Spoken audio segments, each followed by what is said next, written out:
préparé le championnat national populaire pour notre préparation au début, le 30 juin. On avait en vue ces phases-là et les phases zonales. Donc on a tout préparé, on est là. Moment Ari quoi.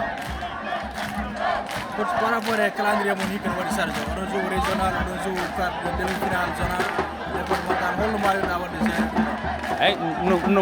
ça a été pris en compte dans la préparation. Seulement que phase régionale joue en septembre, on est imprévu parce qu'en général, il y a un moment. Mais à part ça, les gosses se sont bien préparés, la préparation a été normale. Est-ce que c'est la même équipe de l'AS Yakar? Non.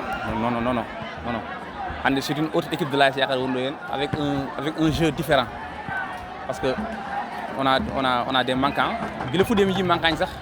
Mais aussi il y a un autre élément, Salif qui n'est pas là, qui est absent aujourd'hui. Donc forcément, c'est pas le même AS Yakar parce que Salif et Oumar Sy, ça a été dans les phases de Rawandé.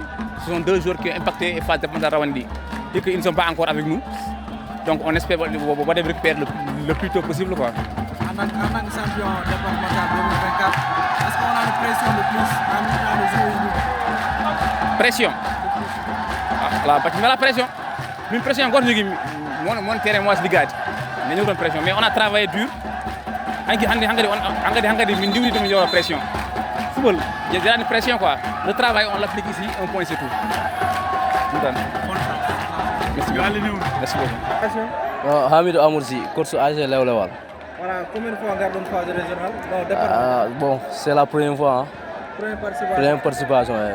Ok, on a champion départemental 2024. Pour le préparer match. Préparation, comme on va dire, c'est comme tous les matchs. Hein.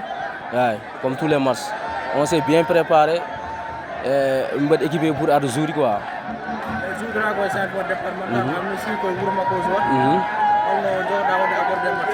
grand football, c'est 11 contre 11.